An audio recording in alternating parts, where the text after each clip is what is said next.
지금 이후의 수업들은 녹화가 되고 있습니다. 녹화된 내용은 여러분들이 복습할 때 참고할 수 있도록 여기 키스에다가 공유를 해두도록 하겠습니다. 자, 이번 시간에 우리가 다루는 것은 ASP.NET 객체입니다. ASP.NET 객체는 우리가 달리 말할 때는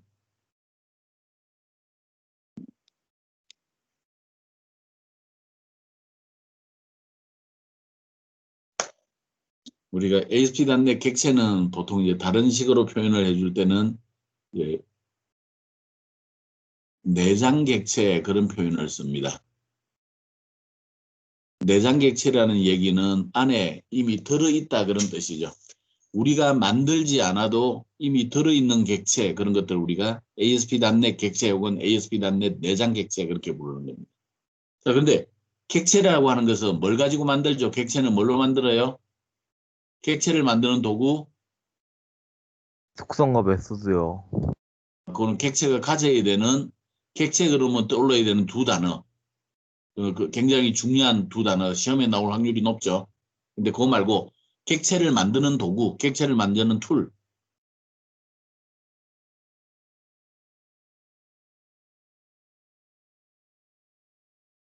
객체를 만드는 장치, 설계 도면에 해당되는 것.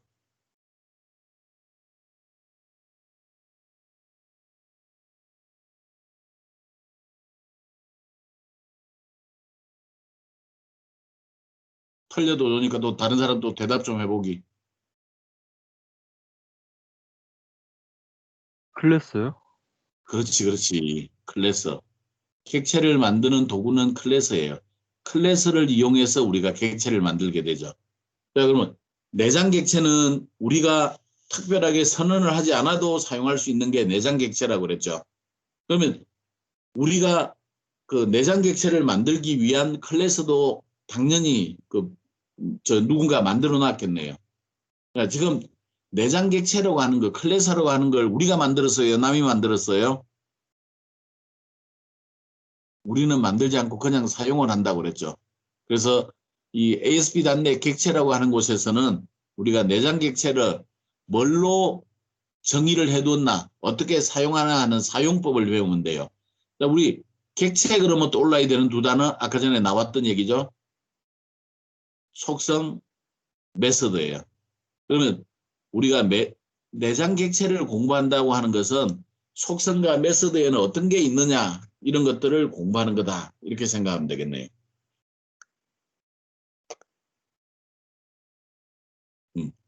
오늘 우리가 하려고 하는 것은 기본적으로 페이지라고 하는 클래스를 공부를 할 거예요. 자, 이 페이지라고 하는 클래스는 이제 우리가 처음에 만들 때 굉장히 이제 중요한 역할을 합니다. 자, 여러분들이 이제 한 3주, 그 중에서 한 2주 정도는 직접 3주가량 실습을 해봤네요. 그때 우리가 새로운 웹페이지 추가할 때 솔루션 탐색기에서 새 항목 추가한 다음에 템플릿에서 뭘 선택했어요?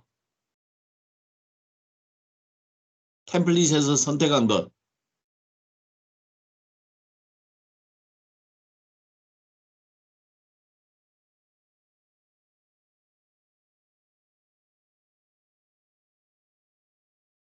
좀 같이 좀 참가했으면 좋겠어.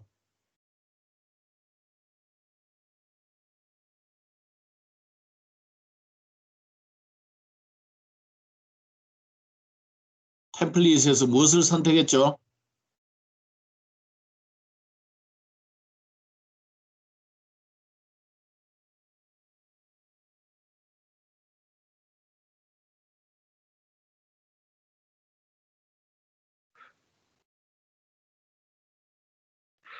이게 뭐지?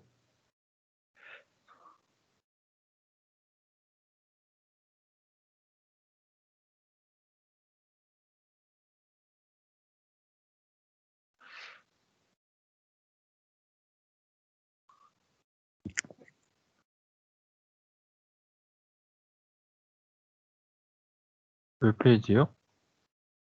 웹폼을 선택했죠. 웹폼. 네. 그 영어로 돼 있었어요. 웹폼. 이 웹폼을 선택해서 새로운 페이지를 만들게 되는데 이 웹폼이라고 하는 게 페이지 클래스로부터 상속을 받습니다. 자, 우리가 상속을 받게 되면 무엇과 무엇을 상속받아요? 무엇과 무엇을 클래스요. 상속받습니다? 클래스? 클래스는 객체를 만들어주는 장치.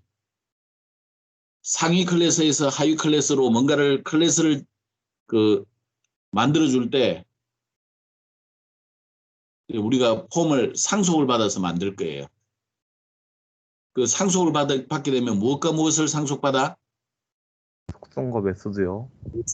속성과 메소드. 그래서 이 상속을 받으면 이 웹폼은 속성이라고 하는 것과 메소드라고 하는 것을 우리가 상속을 받아서 사용을 할 거예요. 그런데 우리가 상속을 받으면 하위 클래스인 웹폼은 상위 클래스인 페이지로부터 우리가 상속을 받기 때문에 상위 클래스인 페이지에서 설정을 해놓은 속성 메소드를 하위 클래스인 웹폼에서 그냥 사용할 수 있다는 뜻이에요. 하위 클래스에서 사용을 할 수 있다. 그러면 상위 클래스에서 어떤 속성, 어떤 메소드가 있는지를 좀 살펴봐야 되겠네요. 그게 우리가 처음 알아봐야 되는 거예요. 페이지 클래스에서는 어떤 속성이 있고 어떤 메소드가 있는가, 그런 것들을 살펴보는 게 1차적인 방법입니다. 자, 우리 자동차 OP 얘기할 때, 자동차 얘기할 때 바퀴는 우리 눈으로 볼 수 있으니까 분명히 객체이죠. 그런데 자동차라고 하는 클래스에서 보면 바퀴라든지 엔진이라든지 이런 것들은 속성이 될 수 있다 그랬죠. 그러면 그런 것들이 그대로 여기에서도 적용이 돼서 웹폼에 존재하는 이 속성도 어떤 객체를 통해서 속성으로 지정을 해줄 수 있어요. 객체는 뭘로 만든다? 클래스로 만든다. 어떤 특정한 클래스를 이용해서 만들어진 이 객체가 페이지 클래스의 속성으로 작용을 해요. 자, 그러면 요놈도 객체이니까 요놈도 속성이 있어야 되고 메서드가 있어야 되겠네요. 우리가 이런 것들을 공부하는 거예요. 페이지라고 하는 클래스에는 어떤 속성이 존재하는가, 어떤 메서드가 존재하는가, 얘네들도 살펴봐야 되고, 각각의 속성으로 존재하고 있는 이런 객체에는 어떤 속성이 있고 어떤 메서드, 이거 왜 속성만 적어놨어? 메서드. 어떤 속성이 있고 어떤 메서드가 있는가, 이런 것들을 공부해 주는 게 우리 이번 시간에 할 일이에요. 페이지 클래스에서 포스트백은 페이지 클래스의 속성으로 존재합니다. 페이지 클래스에서 리퀘스트, 리스판서는 페이지 클래스의 속성으로 존재합니다. 페이지 클래스에서 애플리케이션, 세션, 쿠키 이런 것들은 페이지 클래스의 속성으로 존재합니다. 그런데 리퀘스트, 리스판스, 세션, 애플리케이션, 쿠키라고 하는 것들이 전부 저 자체도 객체라고 그랬죠. 따라서 리퀘스트도 속성과 메서드가 있고, 리스판스도 속성과 메서드가 있고, 애플리케이션도 속성 메서드, 세션도 속성 메서드가 있어요. 근데 애플리케이션과 세션이라고 하는 것은 좀 특이하게 애플리케이션 변수, 세션 변수라는 형태로 활용이 됩니다. 조금 독특하게 활용을 해요. 그 다음에 쿠키도 속성 메서드가 있게 마련이에요. 그래서 얘네들을 공부하는 게 우리가 이번 시간에 할 일이다. 이렇게 정리하면 되겠네요. 자, 페이지 클래스예요. 페이지 클래스에는 하나의 웹페이지, 웹폼을 생성시키기 위한 클래스입니다. 생성시키기 위한 클래스. 그래서 페이지 클래스로부터 상속받아서 우리 폼이 만들어지게 됩니다. 이 페이지 클래스에서는 정의되어 있는 대표적인 이벤트들이 있어요. 이벤트, 이거는 달리 말하면 사실은 우리 메서드에 해당되는 것들이죠. 우리 .NET 프레임워크에서는 메서드에 해당되는 것들을 이벤트라고 정의를 해두고 이벤트를 따당 더블 클릭하면 이벤트 핸들러가 만들어지죠. 그 이벤트 핸들러가 메서드다, 그런 얘기를 한 적이 있습니다. 결국 페이지 클래스에서 정의된 대표적인 이벤트는 페이지 클래스에서 정의된 메서드다, 그렇게 생각해도 좋습니다. 우리가 저번 시간에 ASP.NET의 수명주기 이런 것들을 생각하면서 쭉 화살표, 뱅글 도는 화살표 기억나죠? 거기에서 보니까 중요한 이벤트들이 4가지가 있다 그랬네요. 그 init 초기화, 로드 페이지 로드할 때, 언로드 페이지 종료될 때, 프리랜더 출력하기 직전에 그 움직이는 것들이 이런 이벤트들입니다. 이 이벤트들은 기본적으로 원래는 객체 이름, 밑줄, 이벤트 이름 이렇게 가는 건데 여기 페이지 클래스는 특이하게 클래스 이름, 밑줄, 이닛, 이벤트 이런 형태로 만들어져요. 근데 우리가 여기에서 가장 널리 쓰는 것은 이 로드 이벤트만 널리 쓰고 나머지 것들은 그렇게 중요하지 않아요. 그래서 나머지 것들은 몰라도 됩니다. 그러나 이 로드라고 하는 이벤트는 꼭 알아두기를 하죠. 페이지를 로드할 때 발생이 됩니다. 보통은 이제 초기 환경을 설정해 줄 때 사용하는 게 요 페이지 로드 이벤트 핸들러입니다. 그래서 페이지에는 페이지 로드가 있다. 우리가 모든 웹폼에는 페이지 로드가 딱 존재하고 있을 거예요. 우리가 만들지 않아도 자동으로 딱 만들어져 있어요. 나머지는 필요하면 우리가 이벤트 핸들러를 만들어줘야 됩니다. 근데 대부분 만들지 않아요. 로드만 생각하면 됩니다. 자, 페이지 클래스에 정의되어 있는 대표적인 멤버, 달리 표현하면 이건 속성에 해당이 되죠. 페이지 클래스의 속성. 속성에는 크게 이렇게 보면 이제 그 리퀘스트, 리스판스, 서버, 애플리케이션, 세션 이런 것들이 있어요. 그 중에 우리가 꼭 알아야 되는 거 리퀘스트 알아야 됩니다. 리스판스 알아야 됩니다. 세션 꼭 알아둬야 돼요. 이 3개는 꼭 알아야 됩니다. 나머지 것들은 잘 몰라도 크게 문제가 되진 않아요. 하지만 리퀘스트, 리스판스, 세션 얘네들은 알아야 됩니다. 리퀘스트는 그 HTTP로부터 온 요구를 처리하기 위한 겁니다. 클래스는 HTTP 리퀘스트라고 하는 클래스로 만들게 돼 있죠. 리스판스는 응답에 해당됩니다. HTTP 리스판스라고 하는 클래스로 만들어줘요. 서버는 유틸리티 기능을 담고 있는 거고 HTTP 서버 유틸리티라고 하는 클래스로 만듭니다. 애플리케이션 세션은 2가지를 한꺼번에 봐야 되는데 전체가 공유하는 정보를 저장할 때 우리는 애플리케이션, 클라이언트별 정보를 저장할 때 세션으로 해줍니다. 그리고 각각 만들어주는 클래스 이름은 밑에 정의가 되어 있네요. 자, 먼저 페이지 클래스의 리퀘스트 객체, 리스판스 객체를 살펴보기도 하죠. 리퀘스트 객체는 클라이언트가 서버에게 전달해주는 자료입니다. 그 리스판스는 서버에서 클라이언트로 전달해주는 자료들을 우리 리스판스라고 합니다. 예를 들어서 우리 리퀘스트를 이용할 때 이런 스타일로 이용하기도 합니다. 리퀘스트 그리고 변수 이렇게 리퀘스트 변수를 이용하면 내가 원하는 값들을 읽어드릴 수가 있습니다. 그리고 response.write라고 하는 형태로 우리가 원하는 결과들을 화면에 출력할 수 있습니다. 자, request response라고 하는 객체의 개념은 우리 아래에서 살펴보기로 하죠. 여기에 서버가 존재하네요. 이 서버를 우리가 지금 현재 웹 작업을 하고 있으니까 우리는 웹 서버라고 불러요. 현재 우리가 사용할 웹 서버 이름은 IIS라고 하는 웹 서버입니다. 그러면 클라이언트는 뭐 PC일 수도 있고 노트북일 수도 있고 휴대전화일 수도 있죠. 뭔가를 요청을 합니다. 그러면 거기에 맞춰서 응답을 하게 돼 있죠. 이런 것들을 우리 리퀘스트, 리스판스라고 부릅니다. 또는 우리가 요구를 그 쿠키를 형태로 리퀘스트를 해줄 수도 있어요. 리스판스는 응답인데 얘네들은 무조건 HTML 문서로 응답이 이루어져야만 됩니다. 자, 여기에서 웹서버 내부에 보니까 ASP.NET 애플리케이션이 여기에 들어있네요. 이 ASP.NET 애플리케이션은 기본적으로 리퀘스트라고 하는 객체와 리스판스라고 하는 객체를 가지고 있어요. 얘네들은 각각 리퀘스트에 해당되는 게 우리 클라이언트로부터 HTTP 방식으로 리퀘스트를 요청하게 되면 걔네들을 수용하는 게 리퀘스트라고 하는 객체입니다. 또한 애플리케이션 내부에서 동작되면서 리스판스 객체는 응답을 만들어내는 장치로 존재하는 것이 리스판스라고 하는 겁니다.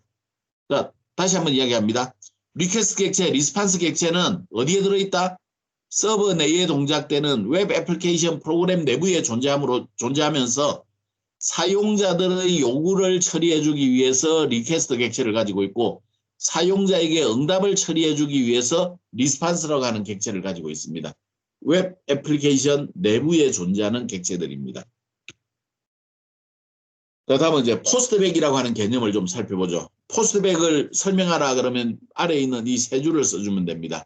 보통 우리가 어떤 페이지가 있으면 그 페이지는 이제 서버에 뭔가를 요청해주는 그런 과정이 존재해 주는데 서버에 요청을 하고 응답을 처리해주는 과정을 포스트백이라고 부릅니다. 보통 서버에 입력 컨트롤이 있을 때 데이터를 입력하고 일반적으로 우리 버튼을 클릭을 해서 서버로 전송을 합니다.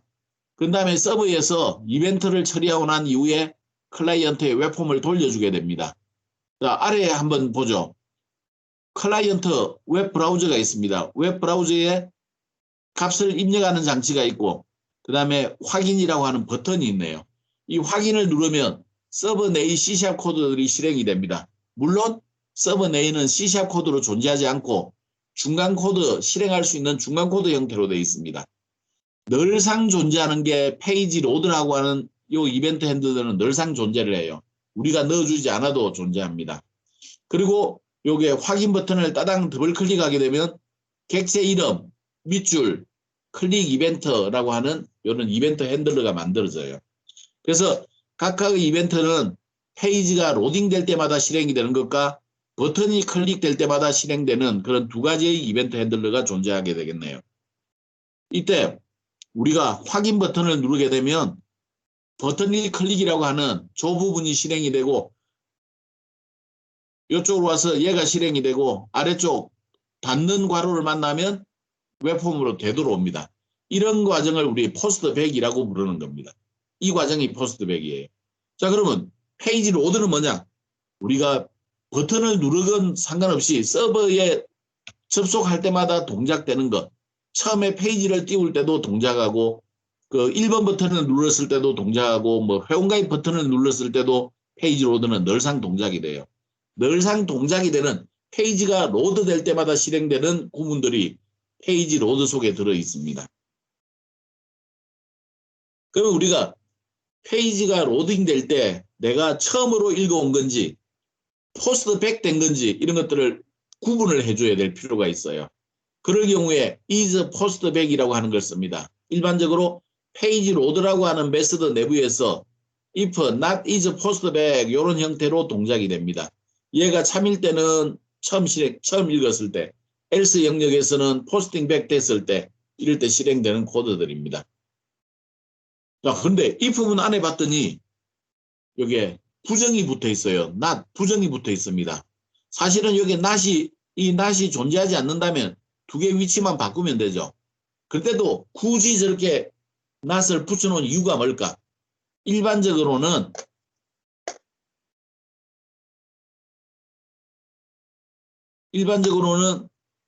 요만큼만 사용합니다. 위에만. 여기는 사용합니다. 그러나 여기 아래쪽은 사용하지 않습니다.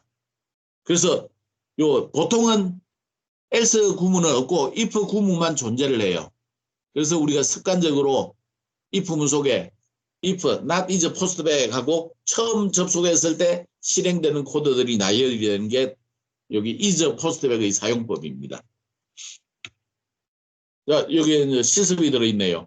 여러분들이 직접 실습을 해보고 뭐 내용이 너무 어려운 게 없어서 그 내용은 너무 쉬워서 여러분들이 직접 실습을 해보면 될 거예요. 여기에는 if, else를 다 사용하고 있지만 보통은 그 if 구문만 이제 활용을 한다 그랬습니다. 다음 리퀘스트 객체. 리퀘스트 객체는 그 클라이언트의 요청을 처리해 주기 위한 그런 그 객체를 리퀘스트 객체라 그랬습니다. HTTP 리퀘스트라고 하는 클래스를 통해서 만들어 주게 되죠.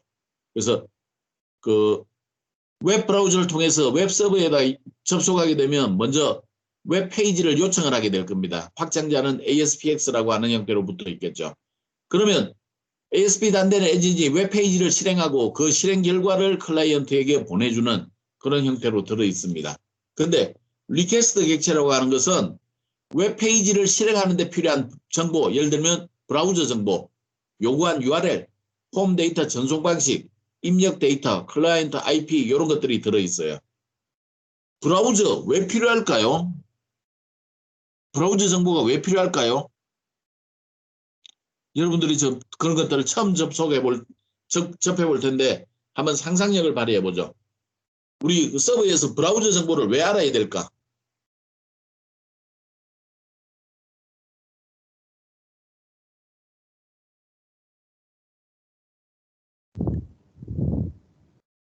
실행시킨 데 필요해서? 조금 거기다 한 발 더 나갔으면 좋겠는데 물론 실행시킬 때 필요하죠. 왜 필요할까? 왜냐하면 브라우저별로 특성이 있어요. 브라우저별로 이런 것들은 표현이 잘 되고 이런 것들은 표현이 잘 안 되고 이게 좀 차이가 있을 수가 있어요. 그래서 브라우저별로 차이가 나는 것을 우리가 그 핸들링을 해야 된다. 그런 브라우저 정보가 필요하겠죠. 또 예를 들어 이런 것도 한번 상상해 보죠. 우리가 휴대전화로 접속하면 화면이 요만하게 생겼어요. 근데 PC로 접속하게 되면 화면이 이만하게 생겼어요. 이만하게 생겼어요. 그러면 휴대전화로 접속했을 때와 PC로 접속했을 때 화면에 나타나는 게 좀 달라야 되겠죠. 저런 것들이 브라우저 정보가 필요한 이유입니다. 요구한 URL은 내가 요청한 URL, 유니폼 리소스 로케이터 전에 이야기한 바 있죠. 그래서 주소 체계가 들어있는 겁니다. 서버 주소 체계. 홈 데이터 전송 방식은 우리가 콕 찍어 오는 방법과 우편으로 보내는 방법 두 가지가 있어요. 그러니까 홈 데이터 전송 방식 무엇과 무엇? 여러분들 HTML에서 배웠어요. 1학기 때. 콕 찍어서 가져오는 방법.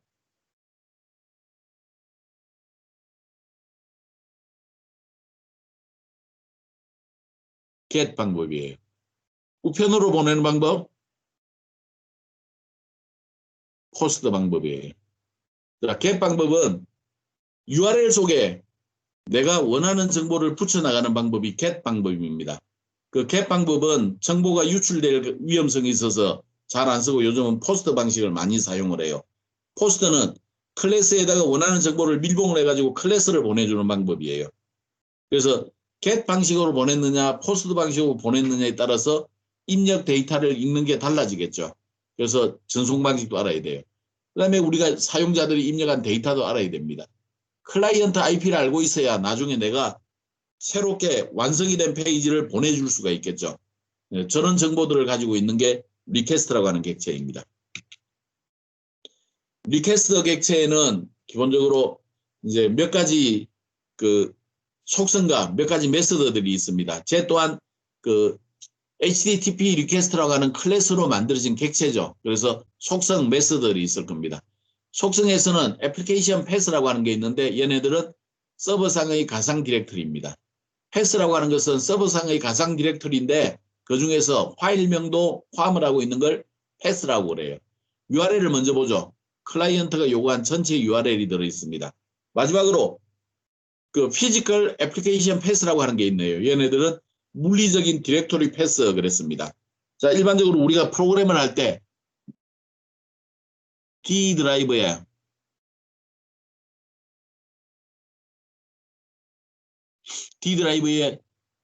프로그래밍이라고 하는 거 밑에 그다음에 그 뭐 현재는 오브젝트라고 하는 폴더 속에 들어있죠. 이런 것들이 이게 그 물리적인 주소, 피지컬 디렉토리입니다. 근데 이 위치가 웹 주소 입장에서 보면 루트 위치에 해당이 돼요. 서버 주소, 여기 서버 상의 주소는 이렇게 돼 있고 그 윈도우 상의 주소는 이렇게 돼 있어요. 그래서 각각 좀 다르게 돼 있는데 우리 가상 디렉터리, 서버 상의 주소 이런 것들은 전부 요 아래 방법으로 표현을 해주는 방법입니다. 전체 URL 이런 것도 전부 요 아래 방법으로 그 입력이 돼요. 얘도 아래 방법으로 입력이 됩니다. 근데 여기 물리적인 디렉토리는 실제로 D 드라이브, 프로그래머 폴더 밑에 프로젝트 이렇게 들어있어야 돼요. 얘네들은 왜 필요하냐? 나중에 우리가 파일을 이용해서 파일로 저장을 하거나 아니면 파일을 삭제하거나 그런 경우에 우리 그 실제로 물리적인 디렉토리가 필요합니다. 그런 물리적인 디렉토리를 구해내는 방법이 피지컬 애플리케이션 패스라고 하는 방법입니다. 자, HTTP 리퀘스트 클래스로 만들어져 있는 리퀘스트 객체에는 그 외에도 이런 클라이언트 정보들을 담고 있어요. 브라우저, 내가 사용하는 웹 브라우저, 유저 호스트 어드레스, 클라이언트의 IP 주소, 유저 호스트 네임, 클라이언트의 DNS, 유저 랭귀지, 브라우저에 설정되어 있는 언어, is authenticator, 이건 우리가 이번 학기 끝날 무렵에 쓸 텐데 사용자가 로그인을 했느냐 안 했느냐를 결정을 해준 거예요. 이런 것들을 우리 인증 이렇게 부릅니다. 그 다음에 is secure connection, HTTPS 방법으로 접근을 했는지 아니면 그냥 HTTP로 접근했는지 그걸 구분해 주는 겁니다. 그 다음에 그 쿠키는 클라이언트에서 보내준 쿠키 컬렉션입니다. 그래서 그 클라이언트에 저장이 되어 있는 쿠키를 읽어드리는 방법이 여기 쿠키스입니다. 그 다음에 리퀘스트 타입은 폼 전송 방식으로서 get 방식, 포스트 방식 둘 중에 하나라고 그랬죠. 그 다음에 쿼리 스트링이라고 있습니다. 쿼리 문자열을 반환해 줍니다. 이것은 좀 이따가 다시 예제가 나올 테니까 그때 다시 한번 살펴보기로 하죠. 자, 이건 뭐 어려운 게 없어서 그냥 건너뛰겠습니다. 자, 리스판스 객체입니다. 리스판스 객체는 결과를 되돌려주는 것, 다시 말해서 응답을 처리해주는 객체입니다. 이것 또한 페이지 객체의 클래스라고 그래야 정확합니다. 내가 고쳐놨는데 내가 저기 이전 파일을 가져왔나 봐요. 그 페이지 클래스에 정의되어 있는 속성입니다.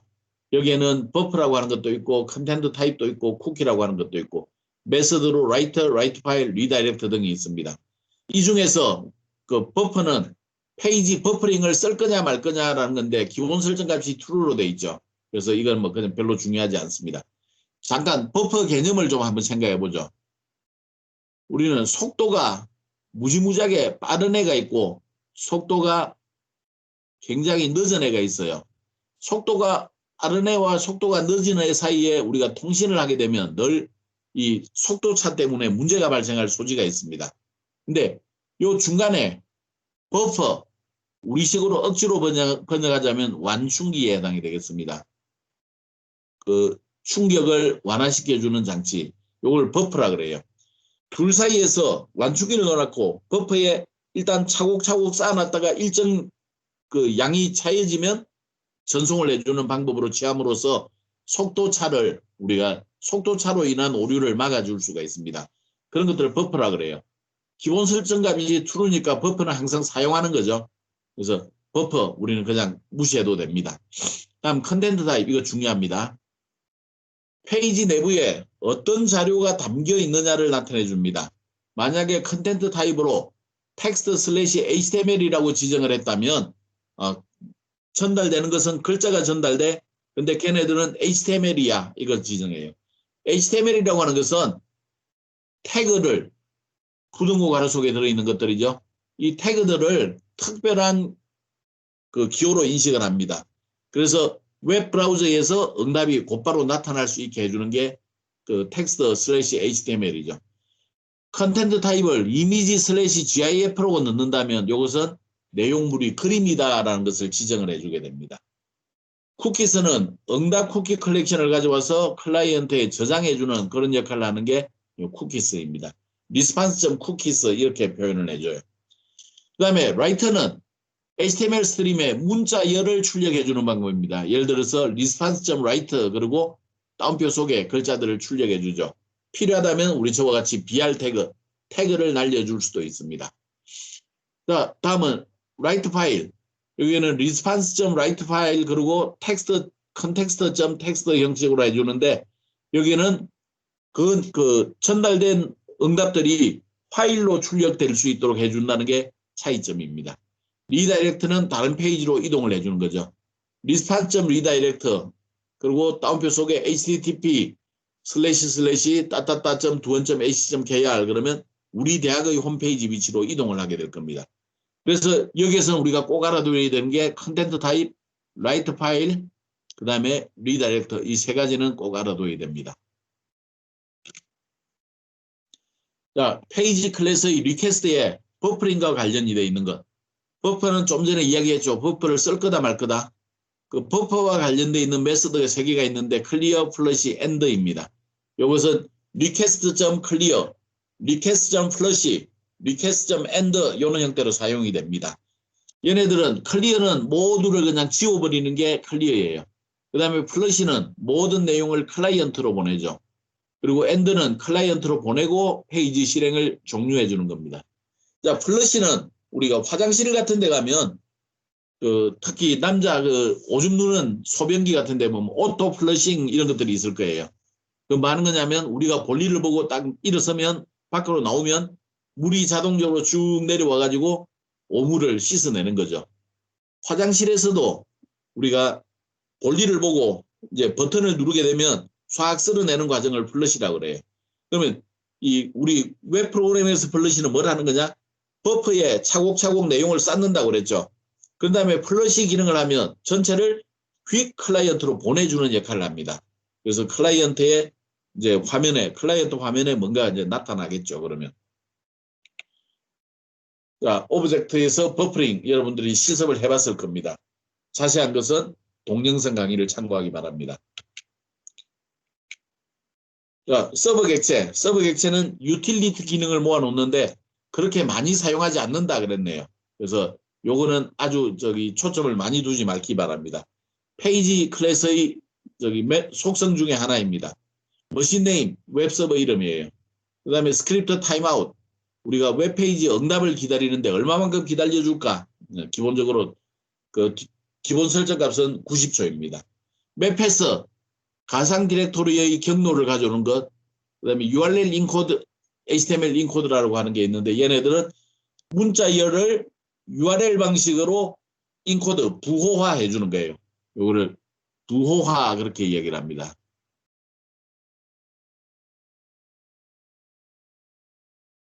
반대되는 개념을 디코드라고 그러는데 반대되는 개념은 복호화 그렇게 이야기를 합니다. 그러면 URL 인코딩은 뭐 하는 거고 HTML 인코딩은 뭐 하는 거냐? 얘네들은 조금 이따가 살펴보기로 하죠.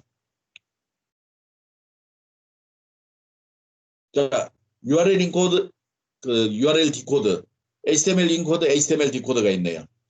일반적으로 우리 URL에 문자열을 전송할 때 get 방식으로 보낼 때는 URL 뒤에 물음표 붙여서 쿼리 스트링을 전송합니다. 예를 들어서 A 태그는 앵커 태그죠. 앵커 태그는 우리가 클릭을 하면 밑줄 쓰여져 있는 글자에다가 클릭하게 되면 어떤 특정한 다른 위치로 이동하게 되는 게 앵커 태그입니다. 그 다음에 ACRF 뒤에다가 URL을 주게 돼 있는데 URL을 이와 같은 방식으로 줍니다. 이때 물음표를 붙여놓고 뒤에 놓으면 이게 빨간 영역, 이 빨간 영역들을 우리는 쿼리 스트링이라고 부릅니다. 이 쿼리 스트링에는 사용자 정보들을 가지고 있는데 이 사용자 정보는 어떻게 주느냐 하면 유저 아이디를 우리는 키라고 부르고 스카이를 값이라고 불러요. 그래서 키와 값의 쌍 형태로 우리가 값들을 넣어줍니다. 패스워드 키값, 스카이 패스 값이고 그 다음에 얘네 두 개가 쌍둥이 모양으로 되어 있다 이런 거죠. 그리고 여러 개를 묶어서 할 때는 이렇게 앰퍼센트를 붙여줍니다. 여기에는 데이터 값에는 공백이 들어가면 안 됩니다. 특수 문자가 들어가면 기본적으로 안 되게 돼 있어요. 근데 내가 의도적으로 공백이나 특수 문자를 전달해야 될 경우가 있겠죠. 그런 경우에 URL 인코드 메서드는 그런 문자들을 일반적으로는 요 퍼센트를 붙여서 퍼센트 뒤에 16진수가 나타나요. 16진수의 숫자를 붙여서 인코딩을 해주는 방법이 URL 인코드입니다. 반면 HTML 인코드, HTML 디코드에서는 태그와 관련되어 있는데 예를 들어서 P 태그 그러면 이 P 태그는 다음 페이지로 넘겨주는 거죠. 근데 우리가 이때 부등호가 앞에도 사용이 되고 뒤에도 사용이 되고 있는데 이것들은 태그의 시작과 끝이라는 의미입니다. 근데 때에 따라서 우리가 값을 전달하는데 진짜로 뭐 앞에 게 뒤에 거보다 크다 혹은 앞에 게 뒤에 거보다 작다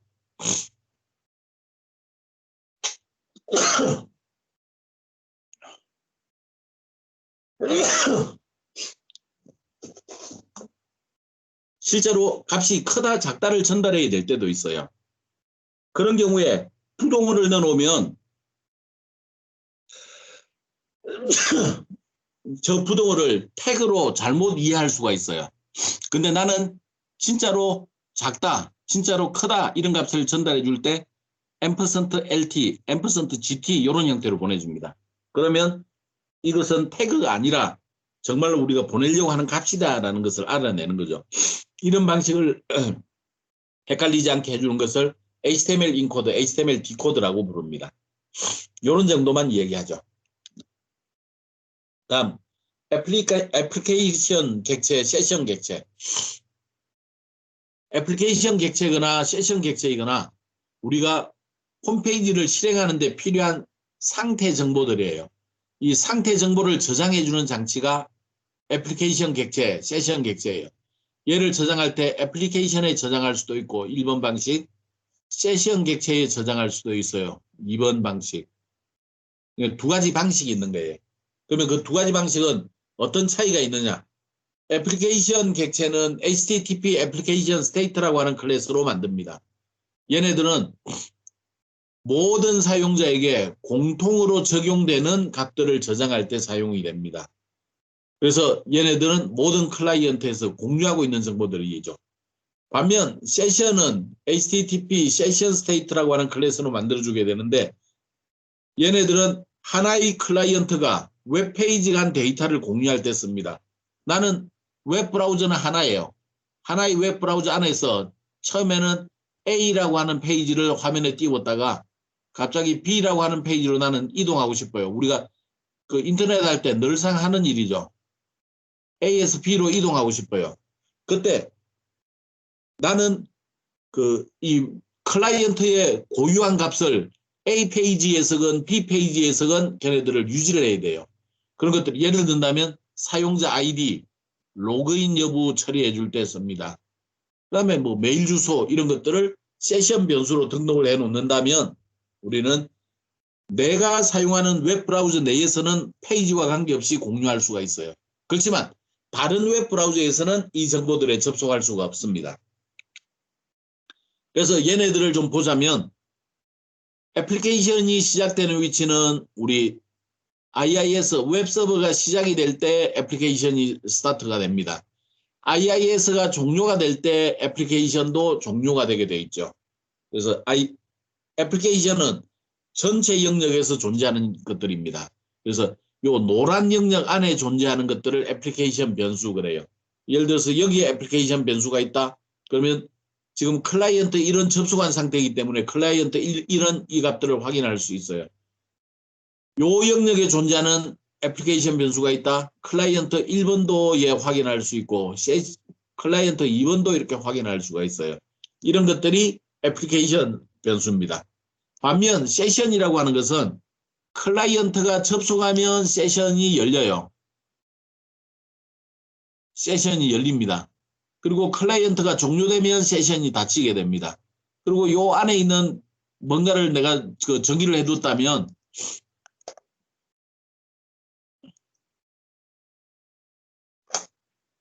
요 안쪽에 내가 뭔가를 정해놨다면 이런 것들은 1번 세션에서만 사용할 수 있는 겁니다. 2번 세션은 접속하지 못해요.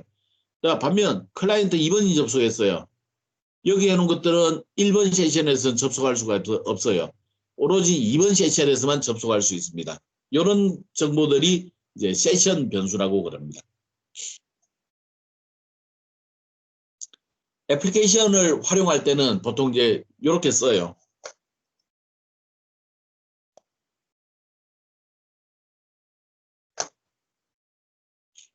애플리케이션이라고 써주고 꺽쇠 가로를 앞뒤로 붙여주고 따옴표 속에 이거 붙여주면 되는데 얘네를 그 애플리케이션 변수라고 부릅니다.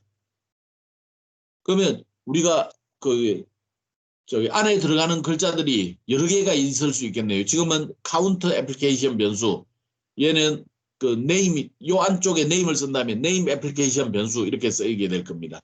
근데 애플리케이션 변수는 모든 클라이언트가 공유를 하고 있기 때문에 누구나 접속 가능해요. 따라서 서로가 헷갈리지 않기 위해서는 한 클라이언트가 애플리케이션 변수를 만지고 있으면 다른 클라이언트는 만지지 못하게 해줘야 돼요. 그런 작업이 애플리케이션 락, 그 다음에 이제 다시 다른 사용자가 쓸 수 있게 해주는 걸 애플리케이션 언락이라고 부릅니다. 그래서 락 메서드, 언락 메서드는 내가 지금 사용할 거야. 다른 사람들은 좀 애플리케이션 변수 건들지 마. 이렇게 지정해 주는 거예요. 캐시라고 하는 것은 애플리케이션 변수의 일종인데 얘네들은 내부적으로 락이 설정이 돼 있어서 앞뒤에 붙이지 않아도 상관이 없습니다. 반면 세션 변수는 클라이언트별 정보를 저장하는 용도로 사용이 됩니다. 클라이언트 연결이 끊어짐과 동시에 세션도 없어집니다. 그래서 세션이라고 해주고 꺽쇠 가로를 써주고 여기다가 세션 변수 이름을 적어주면 되겠네요. 그래서 읽을 때는 세션 스타트 타임 변수 이렇게 읽어주면 되겠습니다. 그리고 값들을 할당을 해주면 돼요. 데이터 타임점 나오는 현재 시간이 되겠네요. 우리가 가장 많이 쓰는 형태는 이런 형태를 가장 많이 씁니다. 두 번째 형태.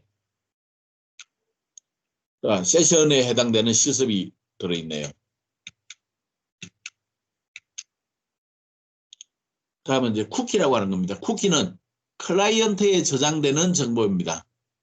보통은 웹사이트 이름하고 연계돼 가지고 쿠키가 저장이 됩니다. 그리고 세션이 끊어진 이후에도 일정 기간 동안 유지되는 게 쿠키에 해당이 됩니다. 그래서 우리가 이 위치에 가보면 도큐멘트 앤 세팅스의 아이넷 밑에 아이넷은 컴퓨터 이름입니다. 쿠키스 그러면 이런 형태로 들어있어요. 그래서 그 클라이언트의 하드디스크에 저장이 되는 정보들을 쿠키라고 부릅니다. 그리고 웹 브라우저에서 그 고급 설정해 보면 이렇게 쿠키를 쓸 건지 말 건지를 지정을 해줄 수 있어요. 자, 여러분들이 키스에 로그인을 했을 때 그 비밀번호를 저장하시겠습니까? 이런 게 나오죠. 그런 것들이 전부 쿠키에 해당이 됩니다. 그러면 이 쿠키 값이 저장이 돼 있으면 어떤 일이 벌어질까요? 다른 사람들이 여러분인 것처럼 흉내를 사칭을 할 수 있겠죠. 그래서 쿠키는 가급적이면 사용하지 않는 게 좋습니다. 그래서 우리도 그 수업 시간에는 쿠키는 가급적 이용하지 않고 세션을 널리 이용하도록 하겠습니다. 쿠키를 읽고 쓰는 개념을 보자면 클라이언트가 서버에게 요청하는 것을 리퀘스트라고 그랬죠. 그리고 서버에서 클라이언트에게 보내주는 자료를 리스판스라고 그랬습니다. 근데 거기에 쿠키를 이렇게 가져갈 수가 있습니다. 쿠키를 가져가면 클라이언트에서는 걔네들을 하드디스크 속에 저렇게 저장을 해둘 수 있는 거죠. 그러면서 다음에 똑같은 사이트에 접속하게 되면 저 쿠키 값을 가지고 들어갑니다. 그래서 쿠키를 이용하니까 예를 들어서 내가 로그인한 아이디가 들어있다. 그러면 그 아이디를 이용해서 내가 로그인을 과정을 거치지 않아도 자연스럽게 웹서버에 로그인 상태로 들어갈 수가 있는 겁니다. 근데 이 쿠키는 보안에 문제가 될 소지가 있어서 많이 사용하지 않는 게 좋습니다. 권장하지는 않습니다. 쿠키를 이용하는 방법들이네요. 쿠키에 해당되는 실습입니다. 자, 오늘 우리가 할 것은 여기까지네요. 그래서 오늘 꼭 기억해야 될 거 페이지 객체. 이거 객체가 아니라 클래스입니다. 페이지 클래스. 페이지 클래스는 왜 중요해요? 얘네들은 우리가 웹폼을 만들 때 이 페이지 클래스로부터 상속을 받아서 만듭니다. 이 상속받아 만들기 때문에 페이지 클래스는 중요해요. 그리고 페이지 클래스 안에 보니까 포스트백이라고 하는 것들도 있고 이런 형태의 그 객체를 이용해서 그 페이지 클래스의 속성으로 작용하는 그런 내용들도 있었네요. 오늘 우리가 해야 될 내용은 여기까지입니다. 영어 깜지 내는 거 잊지 말기 바랍니다. 여기 구글링도 들어있죠. 자, 오늘 우리가 수업할 내용은 여기까지입니다. 혹시 오늘 수업 내용 중에서 질문 있어요? 질문이 있는 사람은 질문을 좀 해보도록 해요.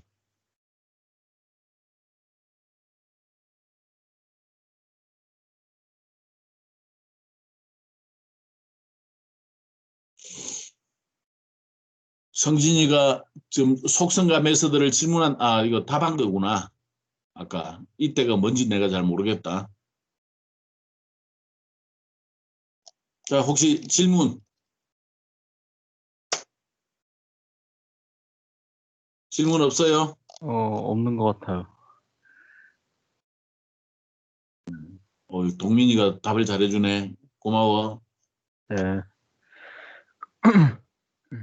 자, 그러면 오늘 수업은 우리가 여기까지 하고 다음 시간에 이제 다음 시간에는 우리가 컨트롤 사용법이라 다음 주도 별로 어려운 내용은 없습니다. 그래서 다음 주 내용으로 우리가 다시 수업에서 만나도록 해요. 자, 그러면 오늘 수업은 여기까지 하겠습니다. 안녕. 수고하셨습니다. 수고하셨습니다.